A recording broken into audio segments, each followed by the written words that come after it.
শুরু করছি আজকের বিশেষ সংবাদ। কবে প্রকাশিত হবে মাধ্যমিক উচ্চ মাধ্যমিকের ফলাফল? প্রকাশ্যে তারিখ। এবার থেকে 10 বছর সংরক্ষিত থাকবে ওএমআর, নির্দেশ শিক্ষামন্ত্রীর। 30 এপ্রিল আরো 59,000-এর চাকরি যাবে। বিজেপি বিধায়কের মন্তব্যে শোরগোল বাঁকুড়ায়। নিয়োগ দুর্নীতি কাণ্ডে আরো এক ব্যবসায়ীর খোঁজ, জেরা সিবিআই দপ্তরে। 50 বছরের রেকর্ড ভাঙল কলকাতা। তাপপ্রবাহের হাত থেকে নিস্তার নেই দক্ষিণবঙ্গের। বিস্তারিত খবরে যাওয়ার আগে ভিডিওটিতে লাইক দিয়ে চ্যানেলটি সাবস্ক্রাইব করে রাখুন। প্রথম খবর, বড় ঘোষণা মধ্যশিক্ষা পর্ষদ এবং উচ্চ মাধ্যমিক শিক্ষা সংসদের। আগামী 2রা মে প্রকাশিত হচ্ছে এই বছরের মাধ্যমিক পরীক্ষার ফল। অন্যদিকে 8ই মে প্রকাশিত হতে চলেছে উচ্চ মাধ্যমিকের ফল। ফল প্রকাশের দিনই রাতে মার্কশিট পাবেন সকল মাধ্যমিক পরীক্ষার্থীরা। অন্যদিকে উচ্চ মাধ্যমিক পরীক্ষার ফল ঘোষণা হওয়ার 1 সপ্তাহ পর রেজাল্ট হাতে পাবে তারা।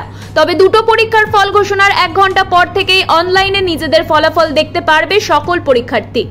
মধ্যশিক্ষা পর্ষদ এবং উচ্চ মাধ্যমিক শিক্ষা সংসদের নিজস্ব অফিসিয়াল পেজেই ফলাফল দেখা যাবে। পরীক্ষা শেষের পর শিক্ষামন্ত্রী ব্রাত্য বসুকে সঙ্গে নিয়ে মধ্যশিক্ষা পর্ষদ এবং সংসদের সভাপতি দুজনেই সাংবাদিক বৈঠক করেছিলেন। সাংবাদিক বৈঠকে দুই সভাপতি জানিয়েছিলেন, পরীক্ষা শেষের 90 দিনের মাথায় সুপ্রিম কোর্টের নিয়ম অনুযায়ী ফল প্রকাশ করা হবে। উচ্চ মাধ্যমিক শিক্ষা সংক্রান্ত সভাপতি চিরঞ্জীব ভট্টাচার্য জানিয়েছিলেন, তারা ফল প্রকাশের জন্য প্রস্তুত। সরকার অনুমতি দিলেই ফল প্রকাশ করবেন। মধ্যশিক্ষা পর্ষদের সভাপতি রামানুজ গঙ্গোপাধ্যায় জানিয়েছিলেন, শেষ মুহূর্তে প্রস্তুতি চলছে মাধ্যমিক ফলাফলের। তারপরেই বৃহস্পতিবার ফলাফল প্রকাশের দিন ঘোষণা করা হলো। এই বছর মাধ্যমিক পরীক্ষায় পরীক্ষার্থীদের সংখ্যা ছিল মোট 9,23,013 জন। মোট পরীক্ষা কেন্দ্রের সংখ্যা ছিল 2,675টি। পরীক্ষা শুরু হয়েছিল সকাল 9:45 এবং শেষ হলো বেলা 1টায়। অপরদিকে উচ্চ মাধ্যমিকে পরীক্ষার্থীর সংখ্যা ছিল 7,90,221 জন। মোট পরীক্ষা কেন্দ্রের সংখ্যা ছিল 827টি। মাধ্যমিকের মতো এবার উচ্চ মাধ্যমিকেও পরীক্ষা শুরু হয়েছিল সকাল 9:45, শেষ হয় বেলা 1টায়। অন্যদিকে এই বছর মাধ্যমিক পরীক্ষা শুরু হয়েছিল 2রা ফেব্রুয়ারি, শেষ হয়েছিল 12ই ফেব্রুয়ারি। 16ই ফেব্রুয়ারি থেকে শুরু হয়েছিল উচ্চ মাধ্যমিক পরীক্ষা, যা শেষ হয়েছিল 29শে ফেব্রুয়ারি। এবার থেকে 10 বছর রাখা হবে এসএসসি পরীক্ষার ওএমআর। বৃহস্পতিবার এমনটাই জানিয়ে দিলেন শিক্ষামন্ত্রী ব্রাত্য বসু। সোমবার রায়ের পর বৃহস্পতিবার সাংবাদিকদের মুখোমুখি হন শিক্ষামন্ত্রী। সেই বৈঠকেই তিনি জানান, এবার থেকে পরীক্ষা হলে 10 বছর রাখা হবে ওএমআর শিট। ফলে এবার থেকে আর ওএমআর শিট নিয়ে কোনো সমস্যা হবে না বলেই মনে করছে শিক্ষামহল। প্রসঙ্গত বৃহস্পতিবার সাংবাদিক বৈঠক করেন এসএসসির চেয়ারম্যান সিদ্ধার্থ মজুমদার। সেখানে তিনি জানান, 2016 সালে নতুন আইন করা হয় এসএসসি, যে আইনে দেখা যায় এবার থেকে ওএমআর ভিত্তিক হবে পরীক্ষা। আর সেই ওএমআর রাখা হবে মাত্র 1 বছর, তারপর সেই ওএমআর নষ্ট করে ফেলা হবে। ফলে বর্তমানে যে শিক্ষা দুর্নীতির প্রসঙ্গ উঠে আসছে, তাতে এই ওএমআর শিট না থাকায় একটা বড় সমস্যা। কমিশনের চেয়ারম্যানের কথায়, আমাদের কাছে যদি আসল ওএমআর শিটগুলো থাকতো তাহলে এতদূর জল গড়াতো না। এরপরে প্রশ্ন করা হয় শিক্ষামন্ত্রী ব্রাত্য বসুকে, কেন এই নতুন আইন করা হলো। তার পরিপ্রেক্ষিতে ব্রাত্য বলেন, 2016 সালে কেন এটা হয়েছিল সেটা আমি এখন বলতে পারবো না, তবে আমি স্পষ্ট বলে দিয়েছি, এবার যখন এসএসসি পরীক্ষা হবে সেই ওএমআর আগামী 10 বছর সংরক্ষণ করে রাখতে হবে। ফলে 10 বছর যদি ওএমআর থাকে তাহলে শিক্ষামহলের অনুমান এই ধরনের বড় দুর্নীতি আর হওয়া সম্ভব নয়। এছাড়াও এখন টেটের জন্য একটি ওএমআর পরীক্ষার্থীরা সঙ্গে রাখতে পারেন। অন্য আরেকটি উত্তরপত্র তারা জমা দেন পরীক্ষার হলে। যদি এই ব্যবস্থাও এসএসসিতে হয় তাহলে মনে করা হচ্ছে ভবিষ্যতে আর কোনো সমস্যায় পড়বেন না এসএসসি পরীক্ষার্থীরা।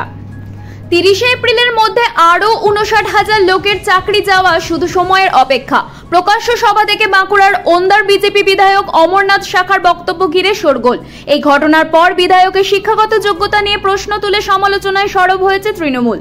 বুধবার সন্ধ্যায় বাঁকুড়ার ওন্দা বিধানসভার অন্তর্গত রতনপুরে বিজেপির একটি নির্বাচনী প্রচার সভা ছিল। সেই সভায় বিষ্ণুপুর লোকসভা কেন্দ্রের বিজেপি প্রার্থী সৌমিত্র খাঁও উপস্থিত ছিলেন।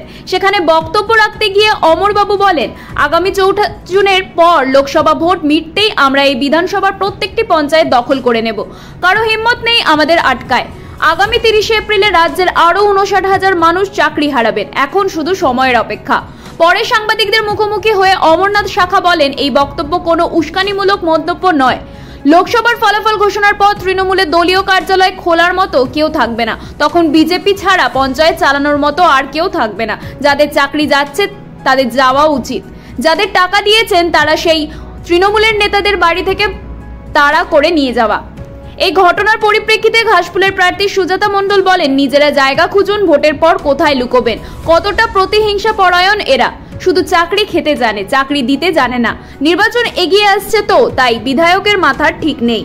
প্রাথমিকের নিয়োগ দুর্নীতি কাণ্ডে এবার প্রাক্তন শিক্ষামন্ত্রী পার্থ চট্টোপাধ্যায় এবং অয়নশীলের ঘনিষ্ঠ বলে পরিচিত এক ব্যবসায়ী তথা রাজনৈতিক নেতাকে নিজাম প্যালেসে ডেকে পাঠালো সিবিআই। জানা গিয়েছে, প্রাথমিকের নিয়োগ দুর্নীতি কাণ্ডে এনফোর্সমেন্ট ডিরেক্টরেট গোয়েন্দার হাতে গ্রেফতার হওয়া অয়নশীলের কাছ থেকে জিজ্ঞাসাবাদের মাধ্যমে সন্তু গঙ্গোপাধ্যায় নামে বেহালার এই ব্যবসায়ীর নাম পেয়েছেন কেন্দ্রীয় গোয়েন্দা সংস্থার তদন্তকারীরা। তিনি সিবিআই এর ডাকে সাড়া দেন। শেষ খবর পাওয়া পর্যন্ত ব্যবসায়ীর বয়ান রেকর্ড করা হয়েছে। কেন্দ্রীয় তদন্তকারী সংস্থার গোয়েন্দারা জানতে পেরেছেন, অয়নশীল ধৃত কুন্তল ঘোষের কথাতেই 26 লক্ষ টাকা সন্তু গঙ্গোপাধ্যায়ের অ্যাকাউন্টে ফেলেছিলেন। কিন্তু এই 26 লক্ষ টাকা কেন অয়নশীল এই ব্যবসায়ী তথা রাজনৈতিক নেতার অ্যাকাউন্টে ফেলেছিলেন সেই তথ্যই জানার চেষ্টা করছেন কেন্দ্রীয় তদন্তকারী সংস্থার গোয়েন্দারা। তদন্তকারী ইডি আধিকারিকদের সঙ্গে কথা বলে জানতে পেরেছেন, সন্তু গঙ্গোপাধ্যায় পার্থ চট্টোপাধ্যায়ের অত্যন্ত ঘনিষ্ঠ বলে পরিচিত ছিলেন। শুধু পার্থ চট্টোপাধ্যায় নয়, কালীঘাটের কাকু তথা সুজয় কৃষ্ণ ভদ্র এবং হুগলির বহিষ্কৃত তৃণমূল নেতা কুন্তল ঘোষেরও অত্যন্ত ঘনিষ্ঠ বলে পরিচিত এই ব্যক্তি। আধিকারিকদের সঙ্গে বারংবার কথা বলার পর সন্তু গঙ্গোপাধ্যায়ের নাম পরিচয় সামনে আসে তদন্তকারীদের। সেই মতো বেহালায় সন্তু একটি ফ্ল্যাটে তল্লাশি অভিযান চালিয়েছিল সিবিআই। উল্লেখযোগ্য কাগজপত্র পাওয়ার পরেই সেগুলি ভালোভাবে খতিয়ে দেখে বৃহস্পতিবার তলব করে সিবিআই। উল্লেখ্য, নিয়োগ দুর্নীতি কাণ্ডে 2016 সালে তৈরি হওয়া প্যানেল কলকাতা হাইকোর্টের নির্দেশে বাতিল হওয়ায় চাকরি হারিয়েছেন 25,000-এর বেশি শিক্ষক শিক্ষিকা। এই ঘটনায় বর্তমানে উত্তাল রাজ্য রাজনীতি। দোষারোপ পাল্টা দোষারোপে অযোগ্য শিক্ষক শিক্ষিকাদের ভিড়ে যোগ্যদের খুঁজে বের করে তাদের চাকরিতে পুনরায় বহাল করা বড় চ্যালেঞ্জ হয়ে দাঁড়িয়েছে। আগামী এক সপ্তাহ প্রাণান্তকর গরমে জেরবার হবে দক্ষিণবঙ্গ। বৃষ্টি বা কালবৈশাখী ঝড়ের কোনো সম্ভাবনা আপাতত নেই বলে জানিয়েছে আলিপুর আবহাওয়া অফিস। বুধবারের পরে বৃহস্পতিবারও তাপপ্রবাহ কলকাতা এবং তার পার্শ্ববর্তী অঞ্চলে।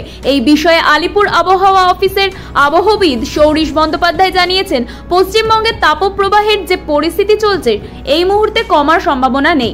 আগামী এক সপ্তাহ এই পরিস্থিতি বজায় থাকবে। আগামী 2 থেকে 3 দিনে 2 থেকে 3 ডিগ্রি তাপমাত্রা বাড়ার সম্ভাবনা রয়েছে দক্ষিণবঙ্গের সমস্ত জেলাতে। একটি হিসেব শেষ 50 বছরে কখনো এতটা গরম পড়েনি কলকাতায়। কলকাতা এবং তার পার্শ্ববর্তী অঞ্চলে আগামী 5 দিন তাপপ্রবাহের সতর্কতা রয়েছে। আজ কলকাতার তাপমাত্রা রেকর্ড করা হয়েছে 41.6 ডিগ্রি। বিগত 50 বছরের হিসেবে আজকের তাপমাত্রা কার্যত বেঞ্জির। সামনের কয়েকদিনে তা বেড়ে 42 ডিগ্রির কাছাকাছি থাকার সম্ভাবনা। উত্তরবঙ্গের জেলাগুলির মধ্যে মালদা ও 2 দিনাজপুরে তীব্র তাপপ্রবাহের সতর্কতা রয়েছে। আগামী 5 দিন জলপাইগুড়ি, আলিপুরদুয়ার এবং কোচবিহারে আর্দ্রতাজনিত অস্বস্তিকর আবহাওয়া থাকবে। বৃষ্টিপাতের সম্ভাবনা রয়েছে শুধু দার্জিলিং, কালিম্পং ও তৎসংলগ্ন জলপাইগুড়ির 2-1 জায়গায় বৃষ্টিপাতের সম্ভাবনাও রয়েছে।